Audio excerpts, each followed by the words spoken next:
Ohio political news coming at you live in person. As always, good to see everybody out there tonight. Say salute. Okay, tonight we're going to be diving in. I want to dive into this whole thing with Charlie Kirk. I mean, it still hasn't sunk into me mentally yet.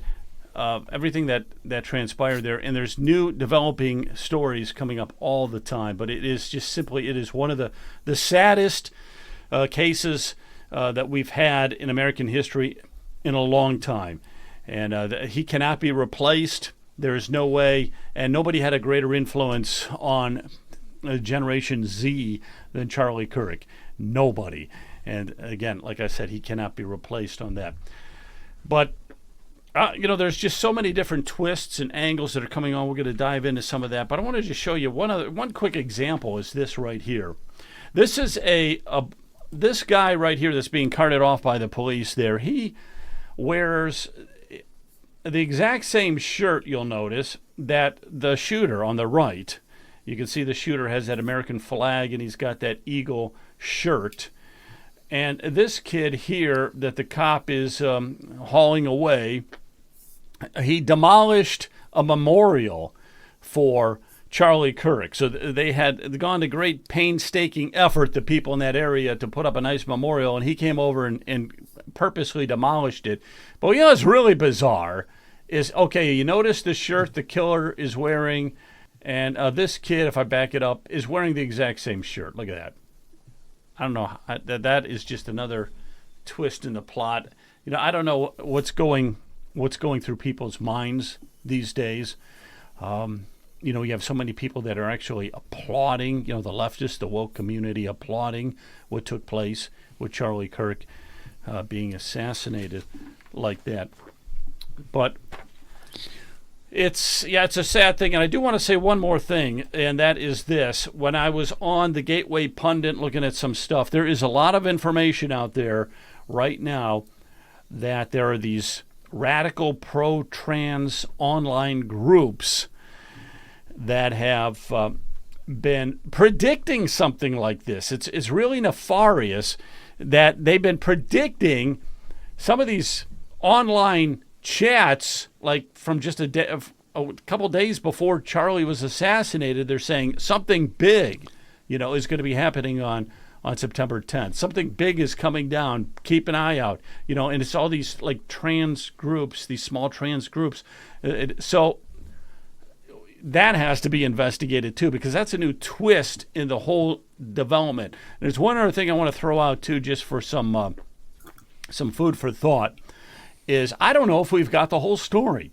I'm just going to come out right now and say that I don't know if we got the whole story, because especially the murder weapon, I find it very unusual that when we see the video of the kid dropping, the shooter, he drops from the second or third story of the school building, and then he takes off. He doesn't have a rifle with him, and he couldn't have put it in the backpack that quickly. And that kind of a gun that he has doesn't really disassemble into a backpack. And then they find it, if he did disassemble it, then they find it completely assembled later, stashed somewhere in a yard. I think, I could be off in left field, but I think that there's a lot more that we need to look into with this whole thing.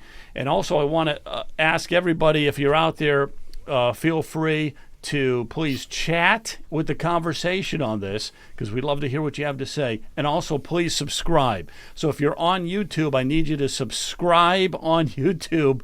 It's very easy, but it's so important if we're going to start building this audience out, which I want to do. And if you're on Rumble, do the same thing. Subscribe.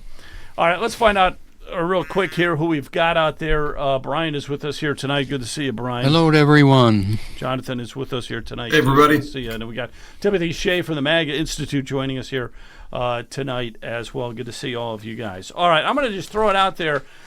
First off, maybe I'll start with Timothy. Maybe I'll start with you here real quick. A lot of twists and turns in this whole plot with Charlie Kirk. You agree with that? Joe, I think your instincts are spot on. We don't know the full story. I think this week we will. I'm told FBI is working on those angles you talked about, the Discord the group of transgender dysmorphics. it's amazing how quickly the left came out and with the gaslighting, saying, "Oh, okay, no, he was a Republican, he was a Trump supporter, he was from, he was a registered Republican, and okay, his trans girlfriend." It's like, and I just put asterisk, trans GF, right. I put asterisk BF. Wait a minute, stop right there 1 second. Just stop right there with that thought, because that's another twist in this whole plot that is so bizarre. So he was living with another guy, 22 years old as well, who was transitioning into being a female. No, he was transitioning into being a mutilated male. Yeah.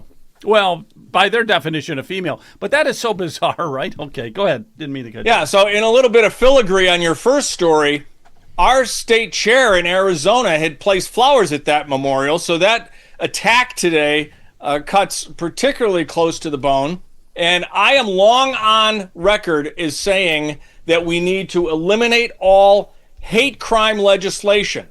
Right? The status of the victim, the gender, race, sexual orientation, whatever flavor you want to look at, of the victim should have no bearing on the sentence imposed.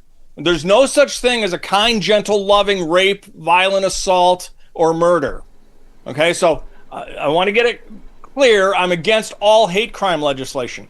However, if we're going to have hate crime legislation, I think it applies to Charlie's assassination. I think it applies to what that young man did down on Beverly Road in southeastern Phoenix. And that's the wonderful thing we've seen this week. We've seen the jujitsu reversal.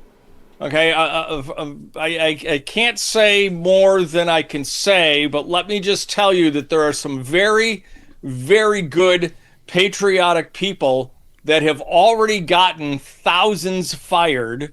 And you can go to GoFundMe and look at all the GoFundMes for all the people that have gotten fired. Yeah, you're right. And there's a database now of over 20,000 names. It's going to be over 50,000 soon. And tomorrow, when bosses get into work and check their work emails, we're going to see an awful lot more firings. We're going to see more courts martial in the military.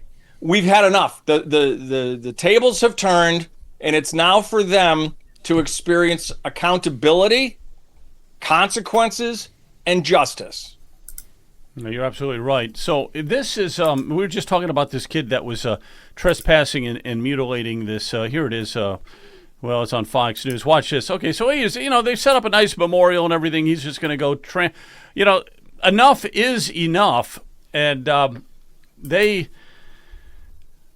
they weren't going to put up with that. Like some onlooker grabbed him around the neck and started squeezing it, which is what I would have did right then and there. I'd have grabbed his shirt and just, pounded him a little bit. We've had enough, okay?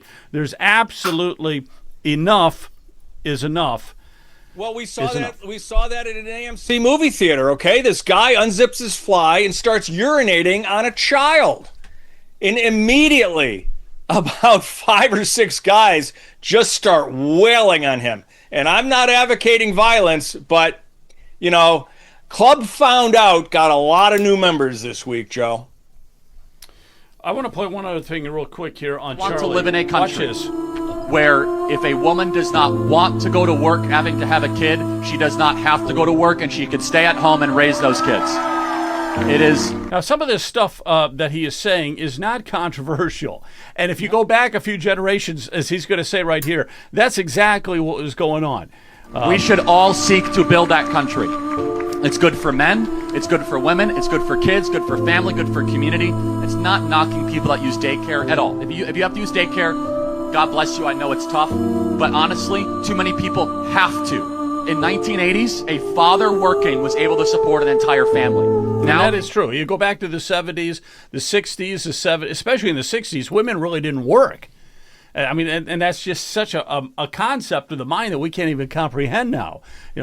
But it was the dad. He worked. He had 5, 6 kids, and they had middle class income. And that is not the case. So expensive. Today. Homes are out of reach. Inflation has crushed us. Both the man and the woman have to go into the workforce. That is bad. It is bad for everybody.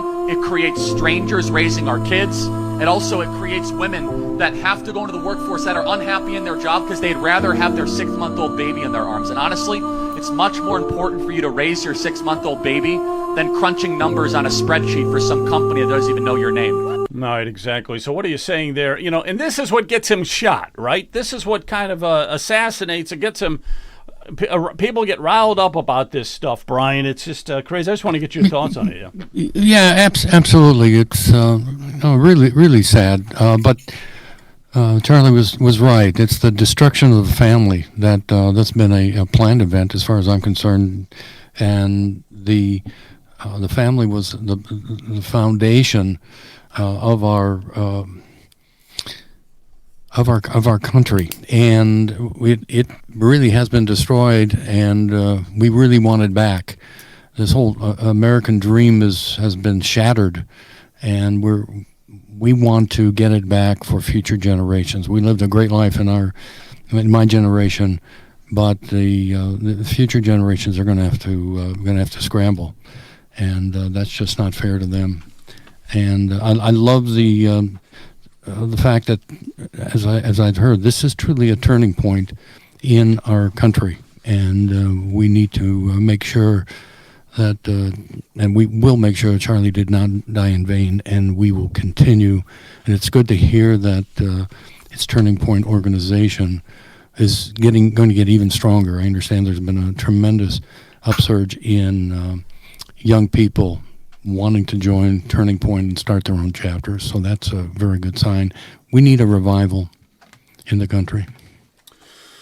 Yeah, it's interesting that, and I agree with you, we need a revival, but it's also interesting that, ironically, this might force the revival to happen even quicker through his assassination.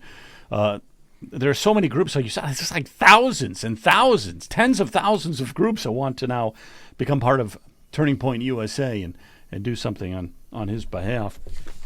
So, what do you think, Jonathan? Yep. So I'm looking at a message that went out from Matt at TPUSA. The message reads as follows: we have 18,000 new chapter requests since Erica spoke. Wow. Pardon me. We have 18,000 new chapter requests since Erica spoke. We had 9,000 college chapters and 1,100 high school chapters prior to this. This is the turning point. That's the message that went out from Matt at Turning Point USA. 18,000, where before they had a little over 10,000 total. So, I mean, that's just extraordinary. A couple of thoughts. One is there's a video that I watched a few days ago that talks about the methodology that goes into creating a divided, separated society, because we've seen it happen before. Countries have done it to other countries in the past, where you go in, you create civil unrest and pit people against each other. And one of the first things you have to do is dehumanize a category of people. You can pick whichever, it's either those rich people or the black or white, or it doesn't matter. If you divide and your objective is to install whatever you want to call it, I call it all social communism, because they've sort of, as far as branding, they've blended the two. But the mission is to get people fighting. And clearly we have that. Textbook. Everything that's happening here to divide America is textbook. But there's an element of it, as I study up on history. I have fairly recently in life made myself kind of a history buff, and I read up on common similar circumstances. Here's something, this is a little breadcrumb for our audience here. We all know about what's happened in Venezuela. Venezuela was systematically tanked. It went from a very prosperous, very wonderful nation and was destroyed almost overnight. But one of the elements that not everybody's aware of is the militarization of violent young children. And now there are these roving gangs all over Venezuela of these militant children who beat and stomp anybody who resists the prevailing narrative. Doesn't that sound familiar? We have the same thing playing out here in the United States with militarized children. By the way, a little side note to our tech crew in the background, that means you, Kent. I'm looking at Rumble, and it looks like that's not up. Typically, I have Rumble going in the background on one of my devices, just so I can sort of help to monitor the chat room. Kent, if you wouldn't mind taking a look at that. But finishing out my point, there's nothing new under the sun. The things that we're seeing happen to and throughout the United States and the West right now, you can see examples of virtually the same thing. And in the case of the militarized, violent, extremist youth, that's playing out presently in Venezuela. We need to know more about these things and stop treating this as if it's some sort of unique new phenomenon. It isn't. I got you. All right, very good, very good. I was just in the pulling up Rumble as well, right there. I think we might be on Rumble, but I could be wrong. Anyhow, we'll find out from. Yeah, we're on. Are we're kicking okay on Rumble? All right, very good. All right, so this whole Charlie Kirk thing is taking a lot of twists and bends, and Timothy, I want to get you back on here for a minute because I know you've been following it really close and stuff. So there's a lot of twists and bends and turns, and what are some of the new developments that you're aware of that maybe we're not? Well, you already covered the Discord chat group. The rifle, how did he get it? Who inscribed those sayings on the the transgender and the furry and the Antifa slogans that were engraved onto the brass of those rounds? There's a lot of garbage out there, people saying that, no, he was shot with a 45 from the right-hand side. You can see a guy's arm come up. No, there was only one rifle report. There was only one gunshot. They definitely have the guy that shot the shot, and we know exactly how Charlie died, ironically, because he had a vest on. If he didn't have a vest on, he'd have a very serious upper chest and right shoulder wound, but he'd be alive because what happened is it hit the right side of the vest and ricocheted across and just dissected the left side of his neck, the carotid and the jugular. That's so ironic. An irony. Too. Another piece of irony is irony. Yeah, you're right. Yeah, and another irony is that he was just talking to a question about transgender violence when he was shot. So, what about all the reports that, like the Gateway Pundit and stuff has been putting out, that all of these trans groups, a lot of, at least 6 of them, were talking about Charlie's death, and some of them were saying it's going to, September 10th. Watch out, September 10th. And there's even a song that they had a song somebody wrote that Charlie Kirk would be dead at the age of 31. So all this, it seems like there's more than just one guy involved, right? Doesn't seem like there's, or is that getting off into I think a lot of that is ex post facto AI type stuff, but some of it's real, and that's why I said FBI is going to have more information for us this week. Yeah, you really can't go off too far into the limb, but to find that stuff, and a lot of them saying that specifically, September 10th and all that this was going. Well, to that's what they're looking into. Yeah, it's very disturbing and stuff. But what a great American Charlie Kirk was, and he inspired so many people. Timothy, I have a question because there's a lot of talk on the security behind him with the hand gestures and the hat on, tapping the hat. What do you think about that kind of stuff? I mean, I can't imagine that they've probably FBI has already talked to them. My partner in MAGA Institute, Brooke McGowan, was also with 13 Million Bikers, which actually inspired Charlie to start Turning Point USA, he told her. One of those 2 men was the head of her security team. So that's common for them to use, third base coach signals to security in the region, because remember, it's not just security on the stage. There are people out in the crowd to be able to immediately neutralize any threat and the guys with eyes on can signal to them that, there's this person over here acting weird or whatever. Those were completely innocuous and normal security protocol. Yeah, I would agree with that too. And if you look at where the guy was positioned, way at the back of that tent, yeah, he was fooling with his hat a little bit, but no one else could see that. Certainly, the sniper couldn't see anything up there. Some of that is just people do all kinds of weird gestures with their hands from time to time. No. They were signals. But they were signals within the TPUSA security team. Okay. Yeah, I got you there. So let me just follow up with this then, with the whole thing with Charlie Kirk. Now, where do we go from here? Where does this go? Is this going to be a movement that's going to just take on a life of its own at this point, do you think? I think it is. I think it is because when someone gets assassinated like that, it wakes everybody up.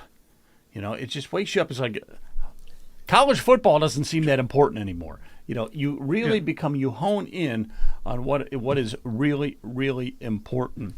And I want to ask you a question here, Brian. Let me just ask you pop this off you real quick, because I went to church today, went to Mass and all that. No word at all about Charlie Kirk. Did you hear anything from the pulpit about Charlie Kirk or anything? I don't think we would have, but I was just wondering if you did. No, that would be probably too political, for the churches. They, as strange as that may sound.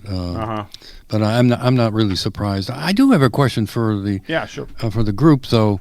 Do you think our current makeup of the FBI is so different that what will be told about this shooter will be different than the shooter that did shoot President Trump? They cremated him within a couple days. They cleaned the site so no one could get any evidence at all. That we really don't know much about the shooter that shot President Trump.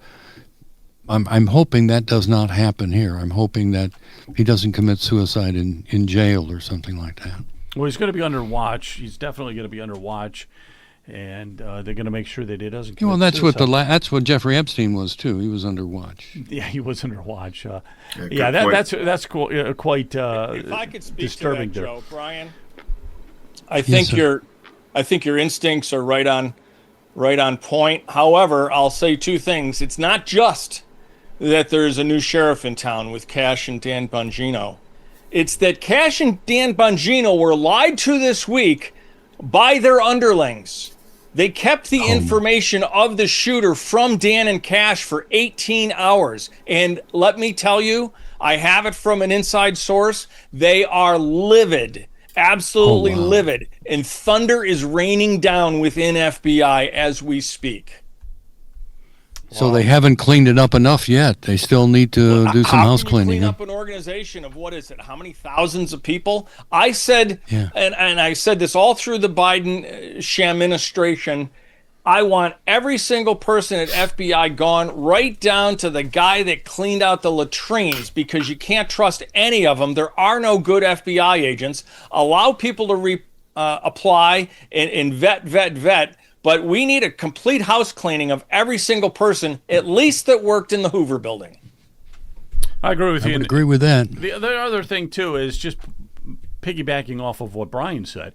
We know nothing about the Matthew Crooks, the shooter in Butler. I don't even know if that's his name. We know nothing about that, and it's still under lock and key. I think they're still working on it. They didn't even have cutlery in the drawers in the kitchen. I mean, is Matthew Crooks his real name? Is he another CIA construct like Jeffrey Epstein was? Yeah, there's so many questions that are unanswered with the Butler, PA shooting, and it seems like there's quite a few questions that are starting to lurk now with Charlie Kirk and what's going on there as well. I just hope that we have that transparency, that we're able to really dig into all of this. But you can't bring him back, unfortunately. Even if you give the death penalty to this guy. What's just so bizarre is, and I'm just going to leave it with this. We have another guest coming up here And Carol Coleman's going to be with us here in just a minute. But what I don't get, think about this a minute. Why is it that the trans community, and particularly this one individual, but there were a lot of others, when you start talking about trans being wrong, that it just ignites something in them that causes them to retaliate violently? We've seen a lot of mass shootings now from transgenders. This guy clearly, it just made him go crazy. And but why? There's so many different topics and things we talk about on a daily basis that can get you upset. But why is it with these people, when they hear that, a lot of them kind of go off the deep end? Let me just throw it to you, Timothy, because I know you gotta get running. But any thoughts on that at all or not? Yeah, because we're fighting a spiritual battle. And even in fiction literature, how does a vampire react to a crucifix or to holy water? These people, if they're not outright demon possessed, they're definitely demon oppressed, because this whole transgender ideology is Satan's mockery of God's creation. Just like Satan wanted to make himself into God, he wants us to think that we can make ourselves into gods too. And, we are spiritual and physical beings united. When we die and our soul goes to heaven, hopefully, we're not going to be whole until the last day when our bodies are resurrected and once again we're whole. And that's why Satan hates us, because demons and angels are pure spiritual beings. We are both spiritual and physical beings. So if you degrade the body, if you say the body isn't the temple of the Holy Spirit, if you say the body can be whatever you in your consciousness decide you want it to be, well, then you've destroyed God's creation. I see this as completely satanic, and I'm not kidding. I'm being absolutely serious. I think these people are either demon obsessed, if not outright possessed. Yeah, 100% agree, Tim. It definitely seems that way. Yeah, go ahead, John. A couple of thoughts. People can be propagandized, and there's a key element here that goes back to one of the threads of discussion we've had consistently over the last couple of years, and that is the whole subject of how to defeat America without firing a single shot. If you can create division and strife and create civil war environment within the United States, we're weak. And there's an expression for that. United we stand, divided we fall. We are being divided systematically. We have people who are very, very good at this. And you add current social media with the algorithms that creates these echo chambers. Whatever your belief system is, you're likely to find that validated via the algorithm. So whatever rabbit hole you go in, it is designed, to divide people and separate them, and then pit them against each other.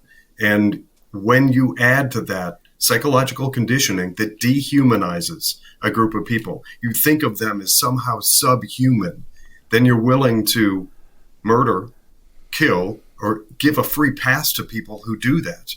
And that's where we are with these crazy lunatics who celebrated a public assassination. One other thing, you were asking about services today, and mine actually did. It was very focused on Charlie Kirk. And I suggest to our audience, we focused today on Acts 4. Go read Acts 4. It's spectacular. It was one of the best services I think I've ever been to. It was so timely. It was spectacular. And it did address exactly what's happening, and Charlie specifically. So Acts 4 is where I recommend people go. But as far as what happens next and where we go from here, I mean, just look at all of the I said it at the beginning of this show, we've got 18,000 new chapter requests after Erica spoke. And this whole We Are Charlie. So I think what's supposed to happen is we're supposed to cower in fear. And we're supposed to not know what to do and divide and fracture. And the opposite's happening. You're seeing people come to the church, and a lot of young generation that really, Charlie Kirk resonated with them, who are embracing biblical principles And you can see it by those numbers. And then people are, they're not cowering in fear. They're posting all over social media and making T-shirts now that say, "We are Charlie." And to me, again, going back, I like history. I don't know if everybody knows this, but if you meet a Sikh who wears a very large turban on their head, that actually started after Muslim crusades, because the Sikhs were beheaded. And that big giant thing, that big wrap that the Sikhs wear on their head is basically you didn't get this head. We're seeing that in the movement following Charlie Kirk's assassination. I gotcha. No, that's great. And that's I good think point. churches did miss a moment today, especially because today is Feast of the Veneration of the Cross. It's the day when we venerate the cross upon which Jesus redeemed us. So it's unfortunate that our priests didn't take that opportunity to make the link. But I'll leave you with this. As tragic as this is, never lose sight of Romans 8:28. The Lord works all things to good for those who are called according to his purpose. And Charlie, even though he wasn't yet Catholic, he was, by reports, considering rejoining Jesus's church. His wife is Catholic. His grandmother was Catholic. His parents were Catholic. Charlie hadn't yet joined the church, but I have no doubt that he is experiencing the beatific vision and right there amongst the martyrs in the church triumphant in heaven. Well, you got it. Thanks, Timothy. Thank you very much for Thank joining you us very here much, tonight. Mr. Shane. With the MAGA Institute. Yeah, very good stuff. Yeah, he's in heaven right now. I have no doubt about that at all. No doubt at all. All right, I want to bring on our next guest. Carol Coleman, are you out there? Can you hear me? I can hear you. Can you hear me? We can hear her. Can we see Carol? I can hear you, and I can see. There There you are. There she is. I'd recognize you anywhere, even though I've never seen you before. But how you doing? I'm doing very well. How are you guys doing tonight? Yeah, not bad, not bad, not bad. All right, let me just I give loved a. the show before you brought me on. It was so interesting, and I really loved everything that you guys were discussing and talking about. It was great. Oh, thanks. Thank you. Yeah. Well, we'll give you some applause for that. I don't have the applause, but I've got the confetti.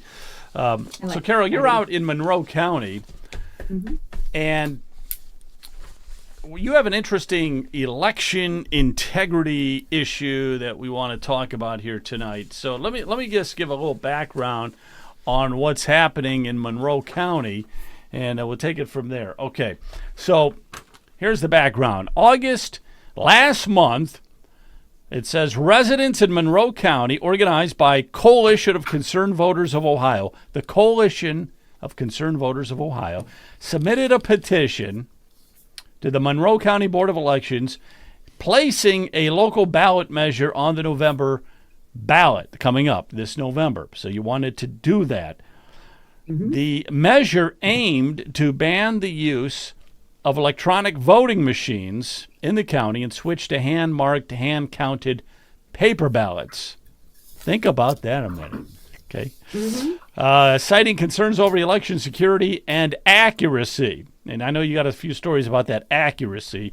We'll get to that in just a minute. On August 11th, Frank LaRose, Ohio Secretary of State, issued a legal memo, an advisory memo against your group, saying that voting machines, they are not permitted to be repealed or banned once they are implemented, which I don't think makes any sense. I mean, once you put a voting machine somewhere, you can't ever get rid of it.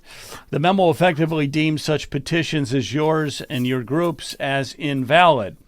August 21st, petition organizers filed challenges to the board's decision seeking to overturn the rejection and place the measure on the ballot again. So it sounds like you're going to try a second time. Secretary of State Frank LaRose continues to defend his advisory memo, saying that post-election audits show that he has 99.997% accuracy. And that's with the previous elections, and that banning machines could disrupt elections and increase errors. And he doesn't want to go below that 99.9997%. All right, let me bring you on here. So, and you're also running for state central committee. So we'll talk about that here in a minute. But let's talk about this election integrity. So what I just said there, was that pretty accurate? Very accurate. Yes. And so what is the group?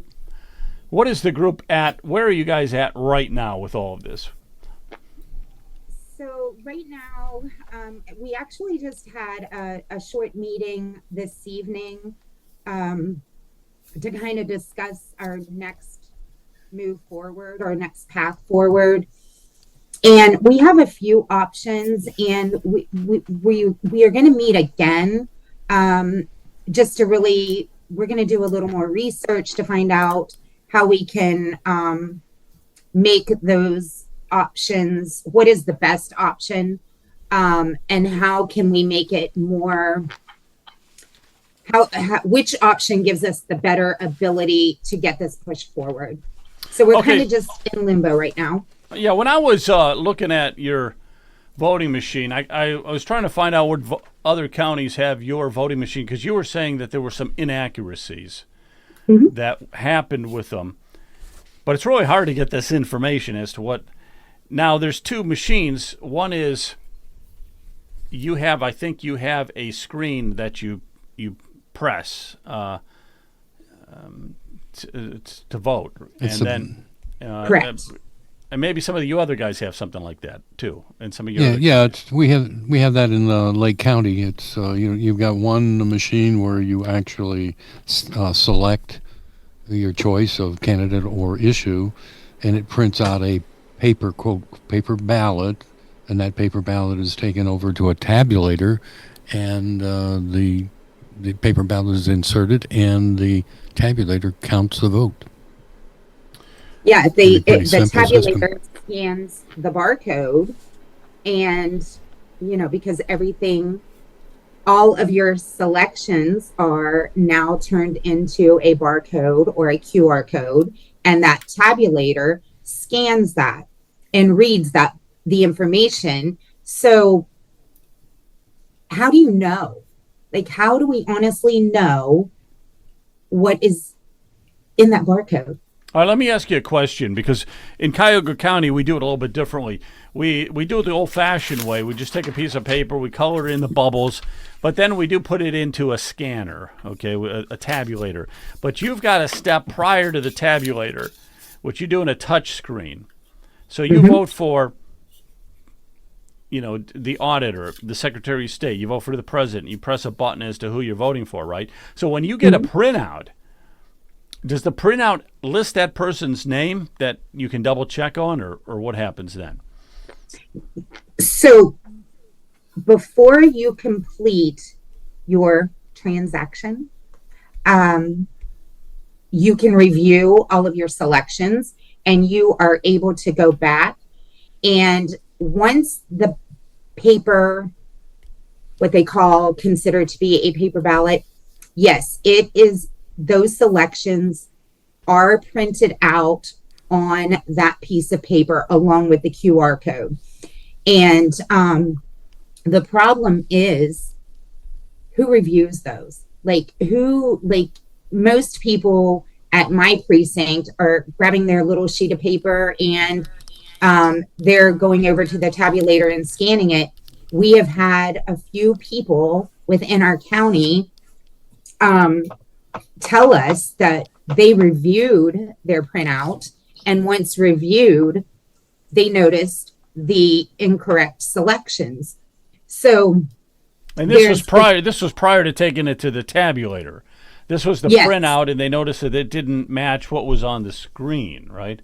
That's correct. And probably about 92% of voters do not review that printed out piece of paper.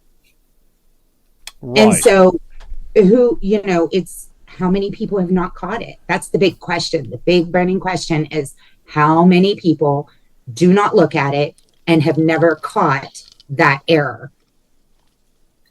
And what's the process to correct it when you find it? Well, we don't have a lot of good processes here in Monroe County.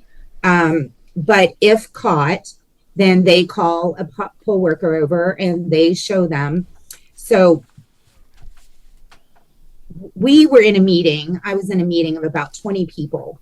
And this was after one of our elections. And we started having discussions, and 3 people were talking about their votes being flipped and how they had to get new ballots. So the process would be they would call somebody over, and then they would go back, they get another ballot and be able to re-enter their information. However, one of those gentlemen that were sitting in that meeting, this happened to him 3 times. And then another individual that it happened to 3 times and they could not get it corrected. They ended up having to drive to Woodsfield and vote a provisional ballot. Like, where does any of that even make sense? Oh, that's terrible. So so the 99.999999 accuracy seems like it's being a question. Let me ask you a question, Brian, since you have something similar that what Carol is using.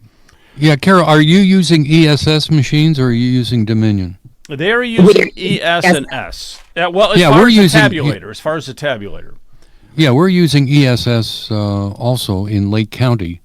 And, I have to say that I've been a poll worker for many years, and we haven't experienced any problems. But I hear what Carol's saying about, QR codes. That always seems to be a bone of contention. What really is in those barcodes? I do know that Marcel Stribich, who is running for Secretary of State, he is all in favor of going back to all paper ballots. Mm-hmm. And that's what you're trying to do, right, Carol? This is what your petition to put on the November ballot, which was denied apparently by Frank LaRose. He put out an advisory memo saying that you can't do it. I think you can. This is America. It's a free country. But in any event, but you guys had quite a few instances where the votes were not accurate, right? Yes, we have. And one of the big problems with when there is an issue, our Board of Elections does not have a process in logging these. And then it's not just that, it's our director who is very opposed to the conservatives. She is extremely rude. So it's a lot of people, and we're a very small county. So anytime anybody goes in and they have to deal with her, a lot of people are like, I don't even want to go there. Like, she is the rudest person. And it's only if you're on this side. And so there are no processes in place to document any of these inaccuracies or things that are happening. So we can't track anything. Nothing has ever been tracked. We have one lady, which happens to be here with me. Her name's Sarah Aaron. She is on the Board of Elections. And every time she makes a motion, like maybe she'll make a motion to implement a tracking system, nobody will second the motion. And it just, there's never any action. No, it's a constant battle to try to get anything implemented that would safeguard our voters in the process. Okay. Now, let me ask you a question. So you have another person in the room?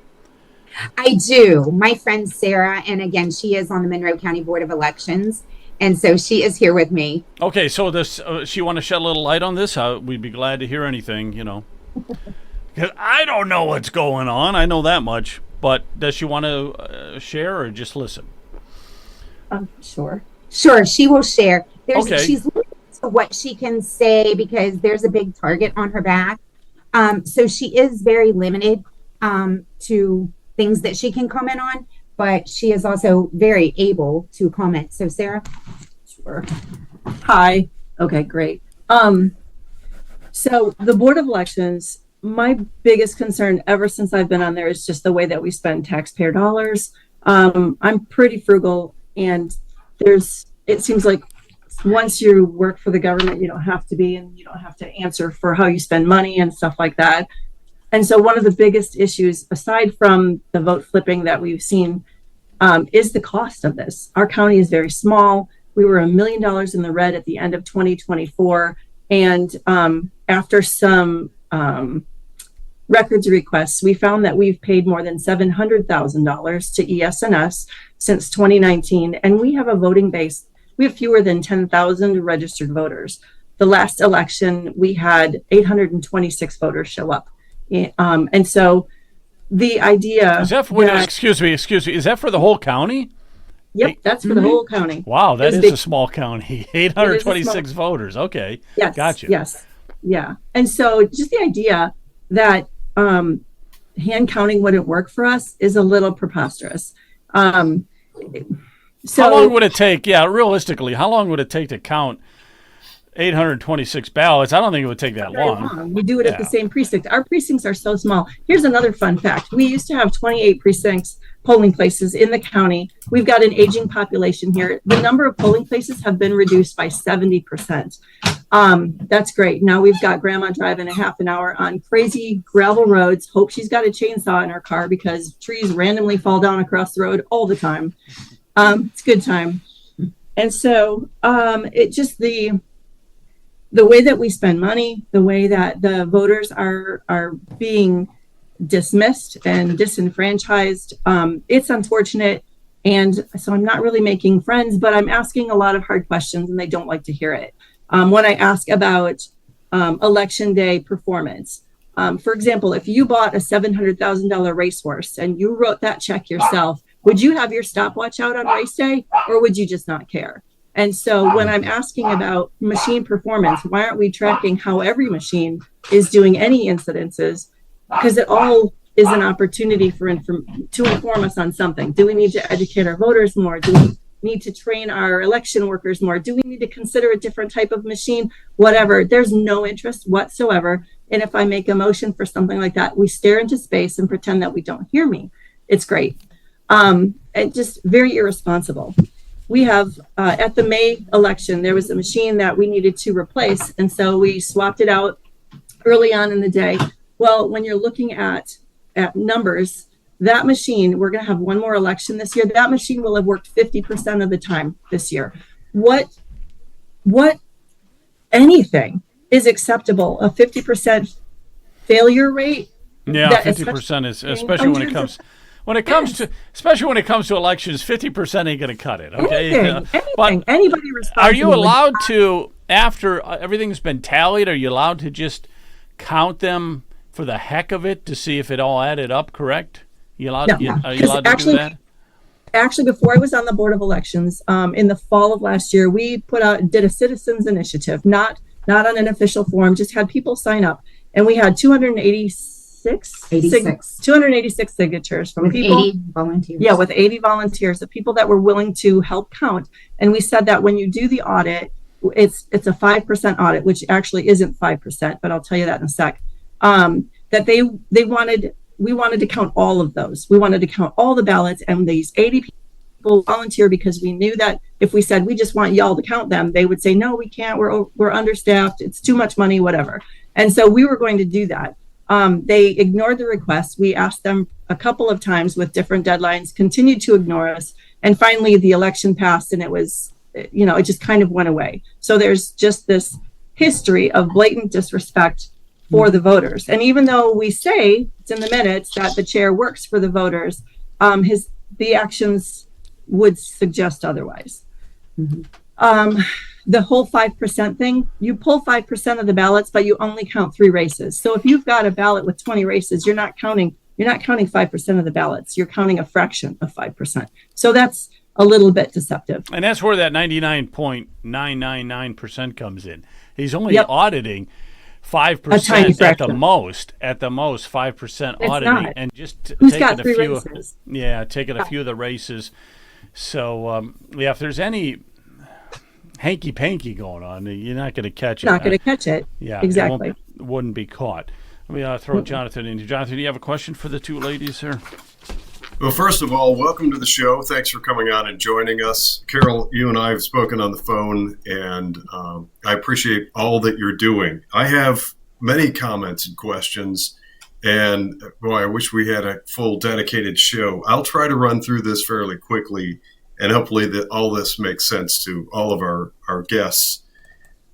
One thing, you're talking about the, whatever it is you keep saying, and Joe, I wish you'd stop saying 99.99, whatever. It's complete smoke and mirrors hogwash.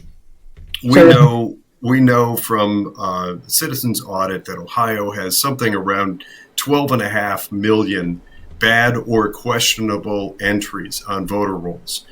So this whole notion that Ohio is this gold standard is just ludicrous on its face. We know that there are unanswered questions.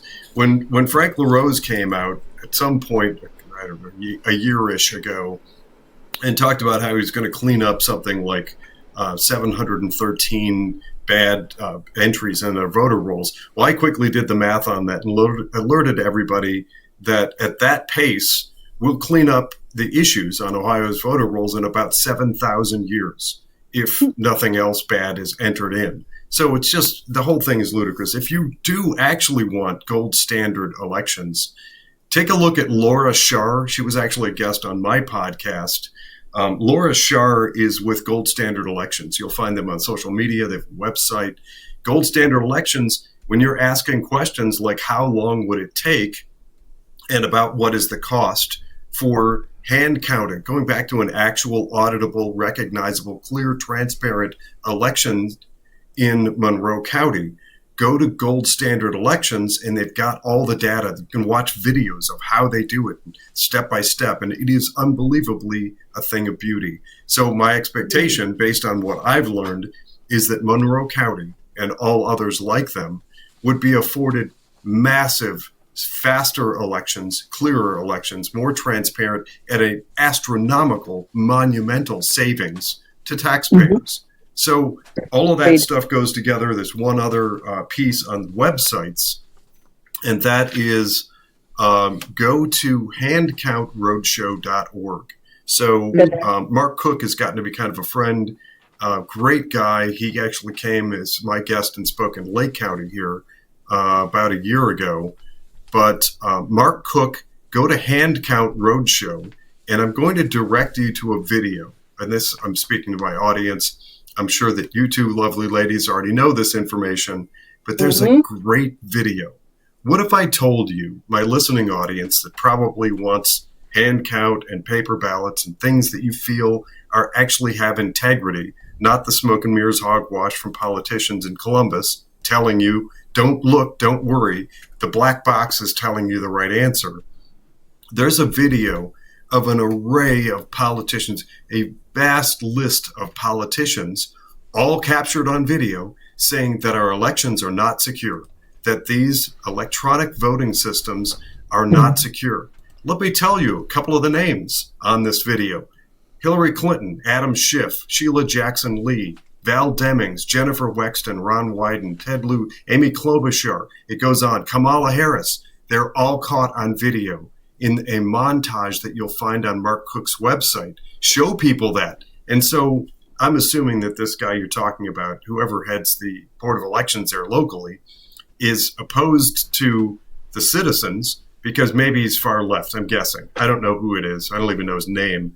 But if that is a far left person, take a video like that, I suggest, in places like Monroe County and say, why aren't you listening to all of these people, and list them?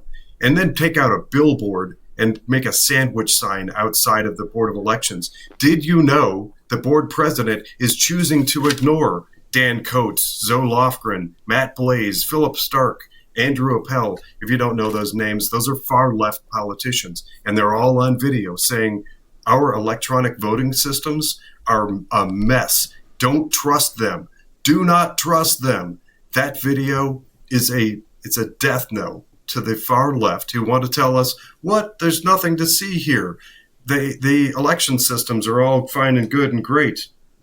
One other thing that I wrote down, you're talking about the experiences that people have in your county. Take a playbook, take a page from the playbook of the left and go in with 2 people all the time, or if you have to be 1 person alone, take your mobile phone and put the video on capture and just have it in your pocket. Or better yet, get some surveillance. You can get a little camera, capture that stuff, capture the audio and video of people being horrendous in these government jobs. The last piece, putting it all together, because what do we do with that? What do we do with that information when we, the people, have it? And here's what we do with it. Think Charlie Cook. What we've seen over the last 3 days is nothing short of revealing of why our enemies go to such lengths to divide us. They do it because we are powerful. Look at what's happening with the counter cancel.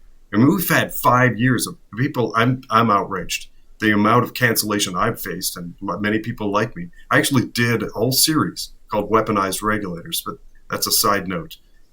Those of us who have experienced cancel culture, because we did things like ask questions about the COVID jab, whatever, fill in the blank, we were canceled. Mm-hmm. Now the flip is scripted. The script has flipped, and we have a clear, justifiable answer to that. And we are loud right now. We're outraged by the people celebrating a public execution. It is outrageous, but that gives us a show of the power that we have. There's a huge spreadsheet that's being published on X right now showing all the people that have been fired from their jobs because they are outrageous, sinister, vile human beings. I'm not suggesting that your president is a sinister, vile human being. I don't even know who it is, or your board chair or whatever. But I am saying that if what you're describing is true, and you have an outraged citizen group, you have a majority in Monroe County who want to get rid of that person, get organized, get loud, get vocal, and you can do it. You can have anything you want. One last thing, and this is just a tip of the hat. This is a nod on my part to Monroe County. Those of you who watch this program know that I've created a series of resolutions for Republican Party Central Committee. One of them, focusing on the Russian collusion hoax, is now being reviewed and considered by over 100 counties all across the country, from coast to coast. And the second after my county, I pitched it, I got it passed in my county, encouraging the investigation and prosecution of those involved in the alleged Russian collusion hoax. You probably know all about that by now, but I want to give a tip of the hat because Monroe County was the second county in the country to pass that resolution. So it's not all bad in Monroe County, but it sounds like you've got your work cut out for you. Well, maybe with the election they're having a little bit of a problem, but I do want to thank both of you women for stepping forward the way Joe, you are. Before you go, can I ask Carol a question? Ahead. Sure. Yeah, Carol, I'm assuming that because of our Secretary of State LaRose, he's made the pronouncement that we should all be using machines, whether they're Dominion or ESS. So there are no counties in Ohio that do paper ballots. But if we had a different Secretary of State, and can he make the pronouncement that if you want to go with paper ballots, each individual county can vote for paper ballots?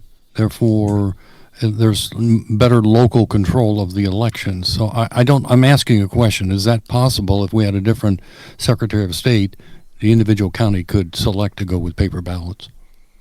So I am so thankful that you asked that question because yes, absolutely. And so Marcel Sturbridge has been extremely outspoken on this issue. And I don't know if you're aware as to what has happened in Seneca County, but Seneca County's Board of Elections made a motion after this effort because they did the same thing that Monroe did. They made a motion to no longer allow anyone work as a poll manager that has It didn't support the machines. Yes, that was in support of getting rid of the machines, that are opposed to the machines. And so Marcel Sturbridge has been extremely outspoken. What kills me is Frank LaRose. We've asked him 10 million times for an explanation. Nothing. I have asked, several others have asked. Robert Sprague, speak up on this. Tell us what your stance is. Where do you stand on what has happened in Monroe and Seneca County? Nothing, not one single word. Vivek finally came out, and there's an article in the Western Journal, and I understand that USA Today just actually picked up that article as well, and stated, this is against people's First Amendment rights. You cannot, this is absolute government overreach, and they cannot do this. So Marcel Sturbridge has been a champion for both Monroe and Seneca County, and he is willing to jump both feet in and help the entire state. I believe if we elect Marcel Sturbridge, we will honestly set the gold standard across this nation for election integrity. I agree with you. I mean, he's got a lot of experience. He's not just talking. He's got a lot of cybersecurity experience in the Yes, military. he does. And he knows what he's talking about. Yeah, he's very knowledgeable. So that's a good thing. Joe, well, I was in Sandusky County this past week, and we had some people that were in Seneca County, and they did mention exactly what Carol had mentioned, that poll workers were being punished if they did not toe the line, and I found that reprehensible. And I agree with Carol that that should not stand. No, and that is so anti-American, especially when it comes to voting, that if you're going to speak out or something like that, you're going to be punished. Plus, you have evidence that the votes are being flipped. So you would think that Secretary of State would be there and check it out. Check out the machines, do the testing and all that due diligence. Doesn't sound like they're interested in doing that. Let me just two real quick questions, because I got another guest coming. One is, what is happening next? Is there anything happening next as far as this situation? So as of right now, again, working with CCVO, trying to figure out our next path forward and what's the best solution for us to be able to move forward and try to get something done. So we're just kind of in limbo, just with a lot of conversations involving a lot of different people, seeking legal advice, trying to determine what the next path forward is. And Carol, I just want to end with this. You're going to be running for State Central Committee, you said. Is that correct?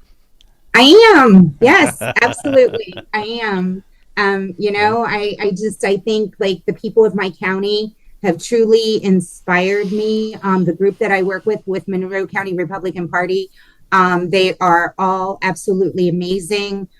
We are definitely a dedicated work group, and I feel like, the grassroots movement is very strong, and I think just being a part of the State Central Committee, it's just time that people step up and do something and say something and be a part of that movement to where we can make good, positive change.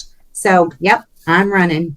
Well, congratulations. Best of luck with everything. Both of you ladies, thank you. Hey, any new updates or anything like that, just now that we know each other, you can just text me. And if you have any updates or anything, please let me know, and we'll follow up and get you on again, and we'll talk about it, okay?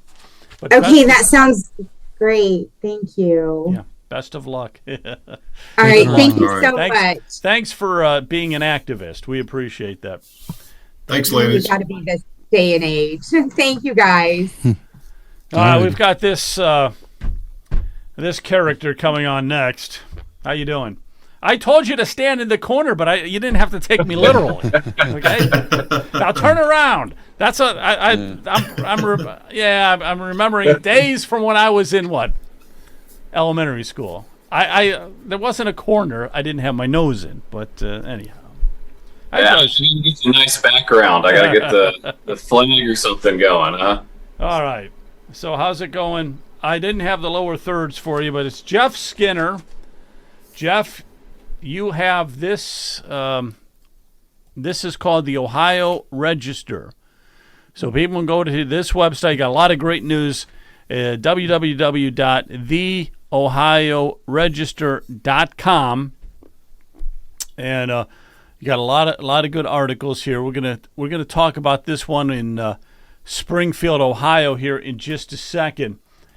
But I also want to real quick, because first of all, let's just talk about the Ohio Register for a minute. Just tell us what that is specifically, okay? What's the Ohio Register? We started as the Ohio Roundtable a couple of years back. We've changed it now to the Ohio Register. The goal is to promote and foster citizen journalism in Ohio. So, things that go on in people's backyards don't always get the attention that media should be giving it. And that's why we believe in citizen journalism as a solution there. So it's sort of a hyper-local outlet that covers, local city, municipal, township issues, but also statewide issues, things that affect Ohio as a whole. So we're hoping to, foster growth with people who are wanting to have a platform to discuss issues that are happening in their hometown that no one's really focused on. There, if you log on and you want to either be a subscriber, read our content, or even be a contributor and a citizen journalist yourself, we will foster that. We'll help train you. We'll help you learn AP-style writing and get you in the groove so that you can start being a local reporter in your hometown. Oh, that's awesome. That is awesome. All right, well, a quick question before we get to the Haitians and what they're up to in Springfield. Just real quick and brief. You're not real convinced that we've gotten all the information with the Charlie Kirk assassination, right? I would say that there are some questions that I have. And, I'm still sort of looking into a lot of this, working on a piece of it, myself, trying to sift through early information to where we're at today. There are, in my opinion, some, we'll say, anomalies is how I would probably phrase them. Things that I feel do deserve further investigation surrounding the event. Yeah. Okay. And you would say the same thing about the Butler assassination attempt with President Trump. And I think we all would agree with that one. That there's a lot more that needs to be uncovered there. A lot more. Absolutely. So, and I'll dive in and, just bear in mind for any viewers, I'm going to be talking about, when we talk about this, we're talking about something very visceral, something very recent, very fresh, but also, not for the faint of heart. So, I say that just as a fair warning.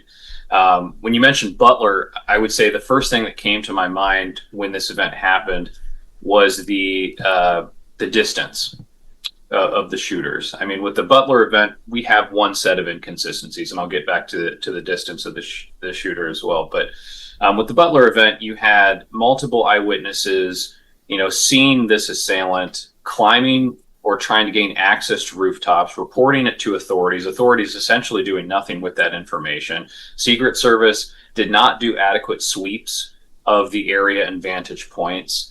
And, the shooter was able to fire multiple rounds at the president, striking the president with one, and then, several other individuals and attendees with the other rounds. With this event, it was a bit different in that the shooters were equidistant, I'll say, from the target, from what I could see. I watched the video several times, and it's very heart-wrenching. It's very gut-wrenching. It's hard to watch, but what you notice when you are watching is you can glean information from it. One is that Charlie Kirk was assassinated with what I could tell very early was probably 7.62 caliber round from a 30-06 rifle, both based on the entrance and exit wound. It was not an AR-15. AR-15s cause, a different size wound. So that was probably the first thing, which also tells me that based on the distance that the shooter had to be, they were some ground away. Some people were saying about 200 meters. We found out that it was about 400 feet from the vantage point on the rooftop of, I believe it was the attendance building, the main office where he was firing from on Utah's campus there. And the thing that I immediately sort of latched onto with that is that in both instances, from Butler and from Utah, both shooters were about 400 plus feet away from the target. What you found with Butler is that you had a sort of panic situation with the shooter. And this is something that you find with people who are inexperienced with guns and with the event that they're about to engage in with violence. From that distance, anything down rifle through your scope, a slight movement, a slight change or shift in wind or a twist of the neck or head can actually bring your target out of range and out of sight.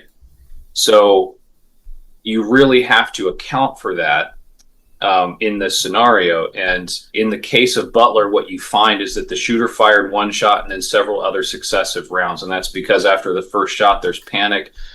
People move and shift, and the shooter, the adrenaline rush causes that situation for that to happen. With the Utah situation with Charlie Kirk, that did not occur. The shooter fired exactly one round. It was a kill shot to Charlie Kirk, and that was it. There were no successive panic fires, pulls of the trigger. And there was additional things that happened around the event that I think were, we'll say, the anomalies. The first and foremost is after that shot was fired in Utah, a man named George Zinn was initially arrested. Now, he was arrested, allegedly, from what I've heard, with a fake gun, and he was telling officers that he did it and that they should shoot him.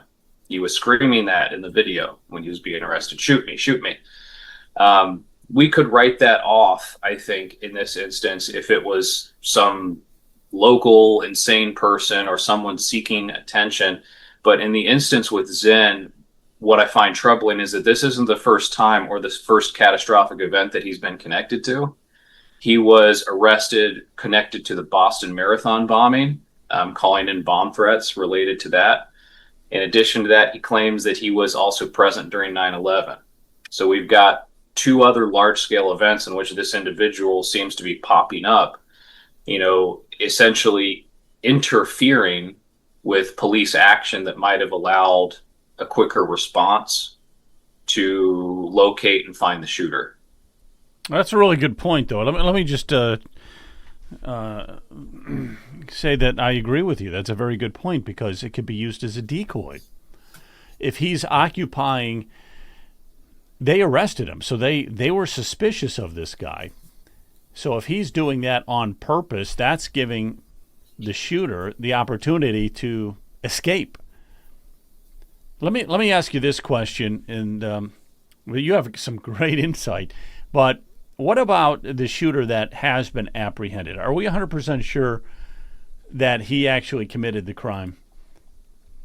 Well, again, there's inconsistencies with that as well. So, there are, first, what we saw was pictures or images of what the FBI claimed was the rifle used in the shooting.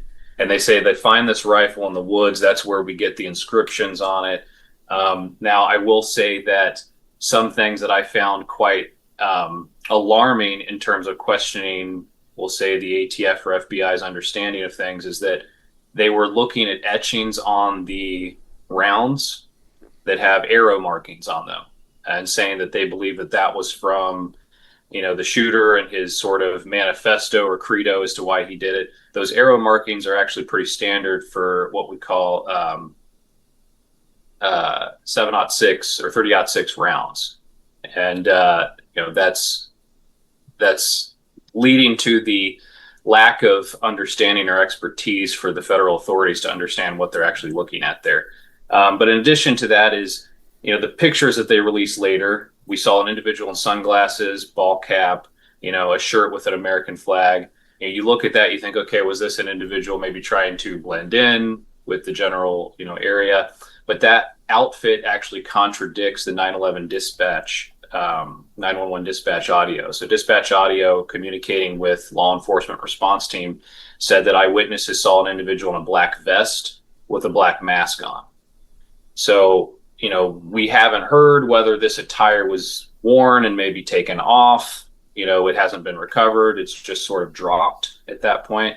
Addition to that is the video we did see of him descending the rooftop, and it looks as if he could have been carrying some sort of a small bag or a shirt with him. It was not large enough to be, a 30-06 bolt action rifle. So the argument that the FBI said is, well, he disassembled the rifle to descend the roof, but then allegedly reassembled the rifle to toss it into the woods so that the FBI could get their photo. That screams to me like a major inconsistency. I don't, logically, it doesn't make sense to me why someone would do that. Oh, okay, I know, I got you. Yeah. Well, the onion is being unpeeled, and there's a layer after layer after layer. We'll have to find out. I trust the FBI this go around. I didn't trust Ray and Comey and everybody else. I do trust Kash Patel and Dan Bongino and their groups. I feel more confident we're going to get the truth here. But there are a lot of questions that you're bringing up. What I want to do here is I want to talk about an article that you wrote. And let me just pull that up here for you real quick. I had it, and then I didn't have it. But it's on Springfield. It's on Springfield, and of course, you grew up in Springfield. I did. Yeah, you grew up in Springfield. How old were you when you left Springfield? That's a great question. I've come and gone a few different times. Okay. as many in my generation probably have or will, But I think my final formal departure was probably late 20s, early 30s. That was about the time where I was like, all right, I'm done now. You're time to okay. leave. Time to leave. Here's the article that you wrote about Springfield. Citizen action forces police shutdown of Haitian Samaldi. How do you say that? Samaldi? Samedi rave. Okay, yeah. Ohio Register. And I encourage people to go to the Ohio Register by Jeff Skinner. Okay, so we get... I kind of pre-read it, so fill in the gaps and all that. Let's talk about it. But there's some hanky-panky going on in Springfield with the Haitians, and it sounds like, well, number one, they don't want to adapt to our culture. Number two, they're renting out these convenience stores, or not renting them out. I guess someone is giving them like a old convenience stores, and you can help me out here. But they're having these Saturday night parties, right? They're getting other Haitians, and they're just having a good old time. Alcohol, the works. There's no liquor license. So fill me in on this, because it's kind of a fascinating story, and it's a little funny too. It's kind of funny.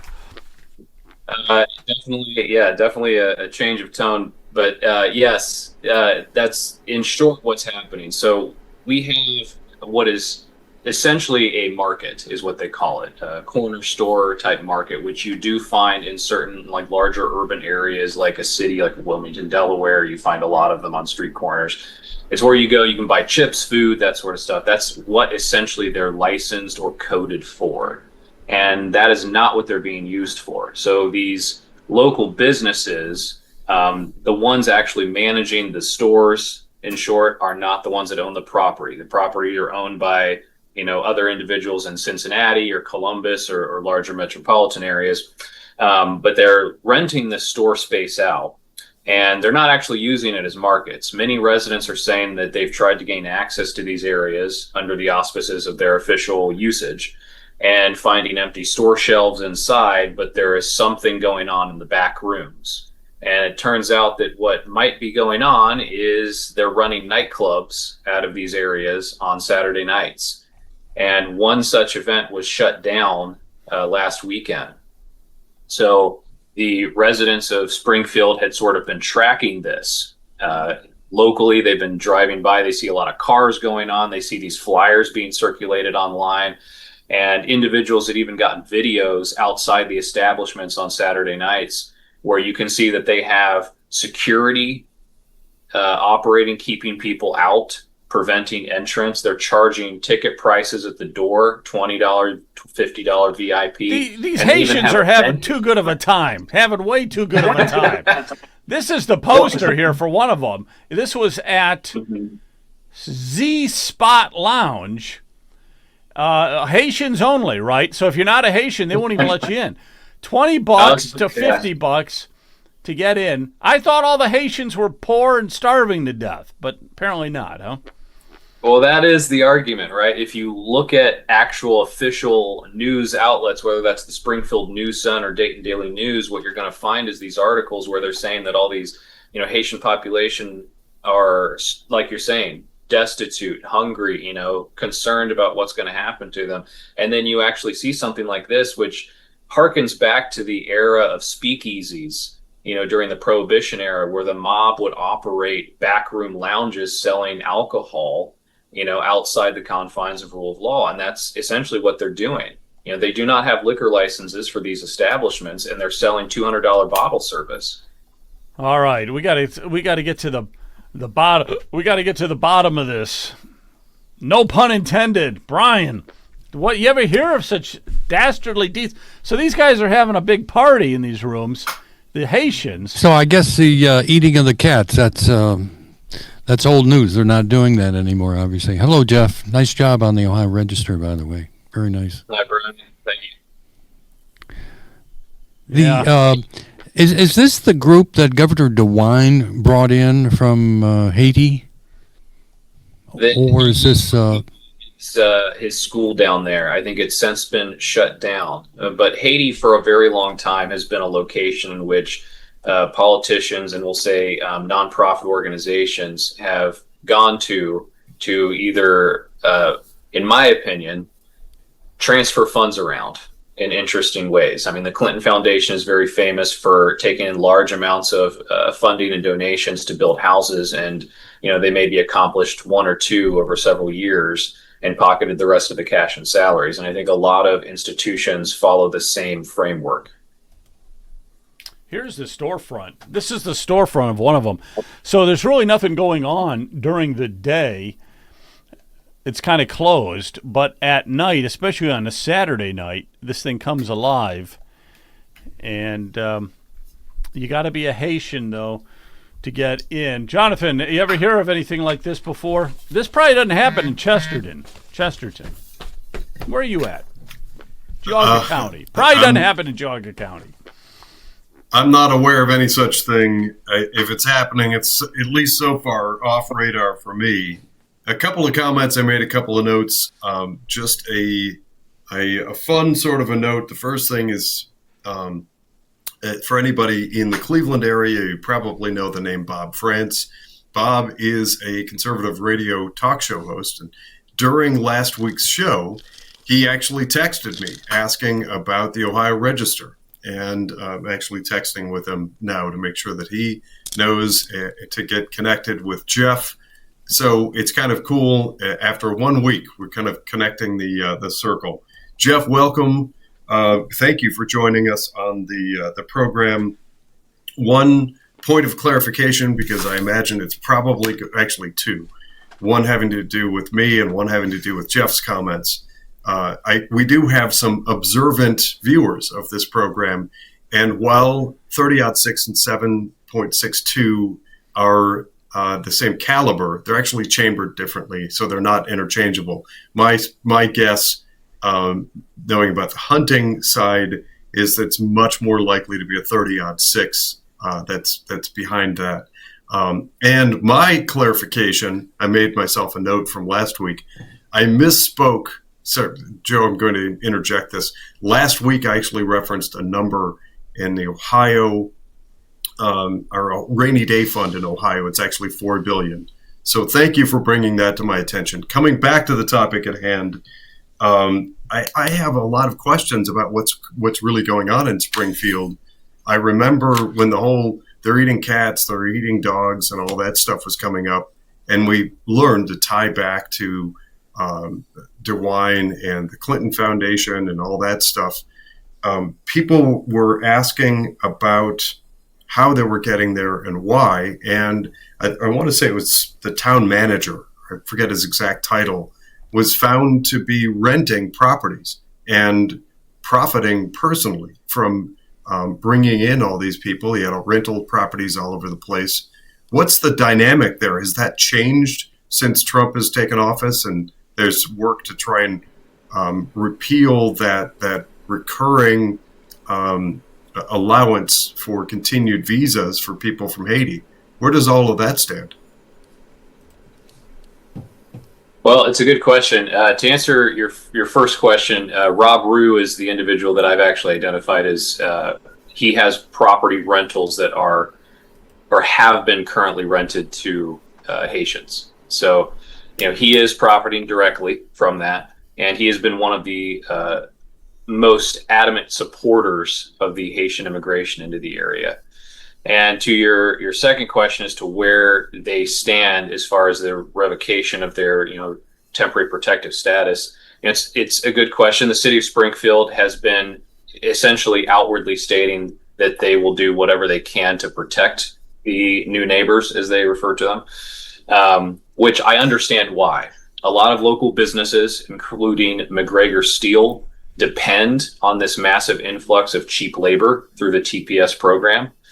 So I get it. I understand it. It's integral to their infrastructure, but it's not beneficial to the residents. We've seen a rise in property pricing, basically pricing out individuals who are native to the city and have been made homeless by this increased demand.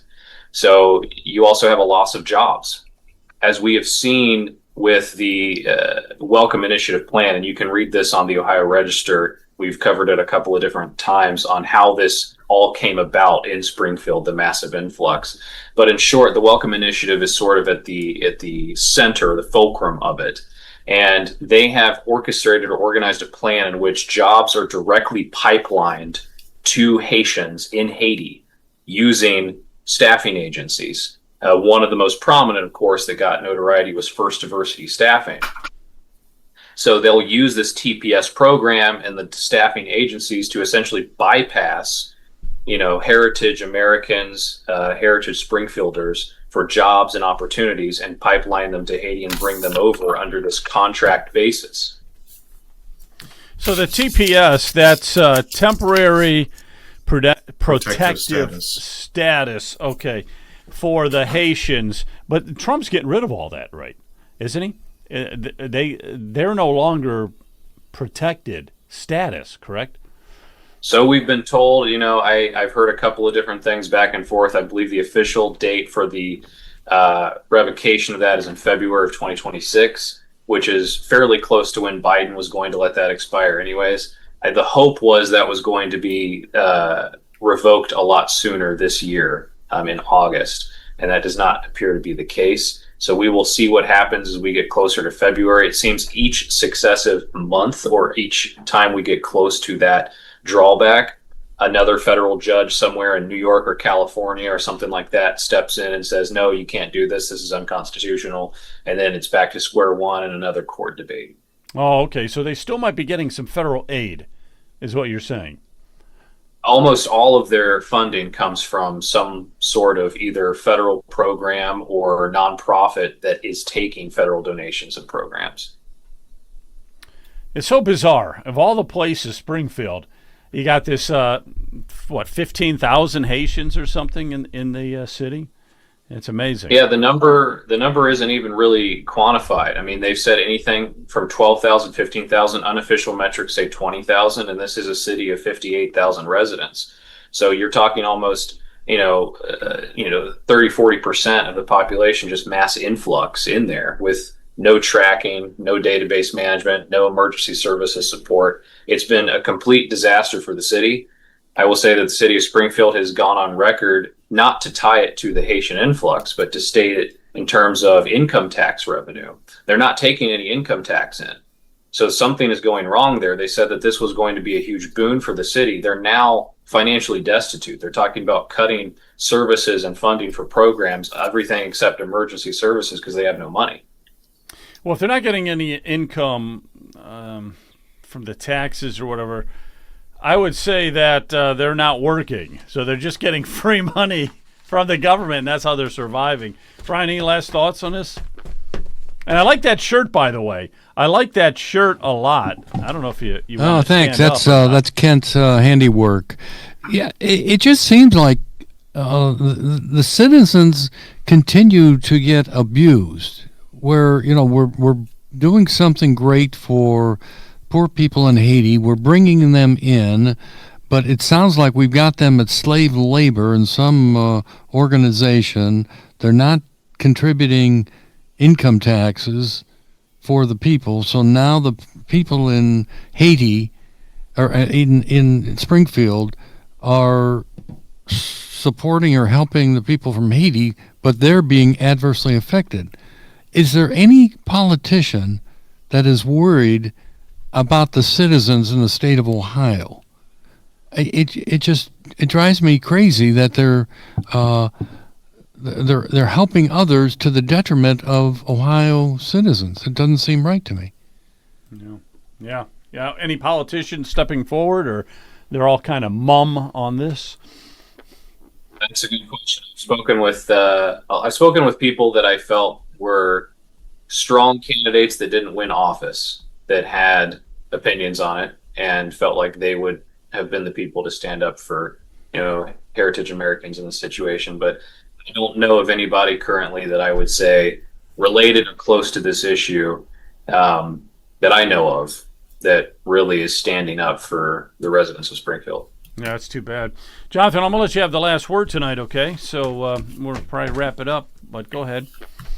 Well, I don't have any more questions on Springfield. Jeff, thanks again for coming back on and bringing us up to speed on all of that stuff, and for all the work that you do at the Ohio Register. Remember, people, go visit the Ohio Register and sign up, get your news from there. This is the grassroots. This is how we get real news. I will, however, say, there it is. There's the website. I will say that in the Rumble chat, somebody asked the question of whether or not the Monroe County Board of Elections, that's our previous guest, whether or not their Board of Elections has recorded, or if they record and maybe make their Board of Elections meetings public on a platform like YouTube. I do have an answer here from Carol Coleman for the people that asked that question, and anybody else who might be wondering. Unfortunately, they do not, and until recently, minutes were very sketchy. But it seems like something they're working on. They're trying to get better minutes and maybe even recordings. And if Joe, if you'll humor me for one more second here, but that's the key. That's the key for them, I think, is start videotaping meetings. Yep. That is the video. Key. Video wins the day. You at least audio. Capture these meetings, for heaven's sakes. Get out there and see, there we go. Have your video recorded your meetings in the elections board. So that's the question I believe I've just answered. I got a text message back from Carol. But there is an event coming up on September 28th for anybody in the Geauga area, growing the grassroots in our party. And this, to me, it's actually a little painful to have to describe it this way, because the Republican Party is by its very nature supposed to be grassroots. This concept that we've gotten into, this grassroots is somehow separate or different or distinct from the Republican Party. For heaven's sakes, people, we have a Republican Party. We are supposed to lead it. And this is a meeting to help people to understand how that is supposed to work, what's broken, and how we fix it. There's going to be some talk of precinct strategy. I'm a huge advocate of that. And a guest speaker, Faith Andrews, is going to be there from Lake County. Faith Andrews, I'm tongue-tied tonight. Faith Andrews, the Truth Badger, is going to be our guest in Geauga County for this growing grassroots in our party. In order to find out more, visit fortifygeauga.org. Geauga.org. Fortifygeauga.org. And that's on September 28th from 1 to 3 p.m. We need more people to step up, for heaven's sakes, and do things like becoming a citizen journalist, writing articles and getting them onto the Ohio Register and getting involved at the local level. This is the type of party on the 28th that's going to teach you for that. Whatever it is you're doing out there, folks, get at it. We've got a country to save.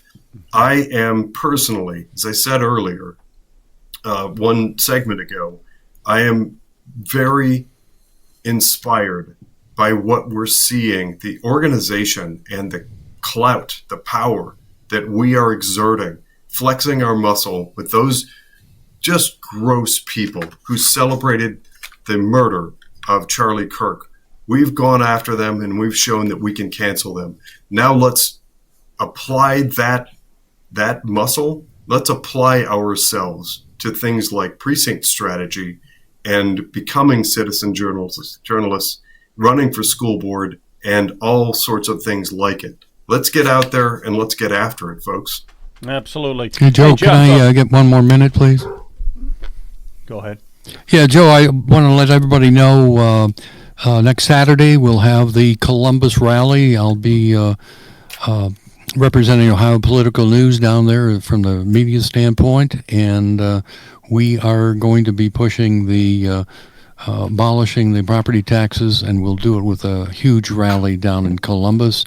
I want to give a shout out to Representative Tex Fisher and Representative from the Ashtabula area, David Thomas. Those young men, give me hope, for the future. And that's the type of, let's say, fresh blood that we need in this Republican Party. The same thing with Senator Al Catrone from the Mahoning area. And I appreciate this past week being able to talk to patriots in Sandusky, Seneca, Galena, and also Mahoning County. So it was a big week, and we're going to keep moving forward for the citizens of the state of Ohio. All right. We got to get the signatures. Jeff, hey, thanks again. Ohio Register, if people want to become a reporter for you, how do they do it? Well, send me an email. Email is on the website in the contact us section. And, we'll go from there. We'll talk on the phone. I'll train you on how to write an AP style article and get rolling. Awesome. Well, there it is again. Well, I want to thank you, and everybody tonight. Great show, guys. Thanks you. And we'll talk to everybody. Yeah, talk to everybody. Thanks, soon. Joe. Thanks, Jonathan. Thanks. Have a good night. Thank you. Bye.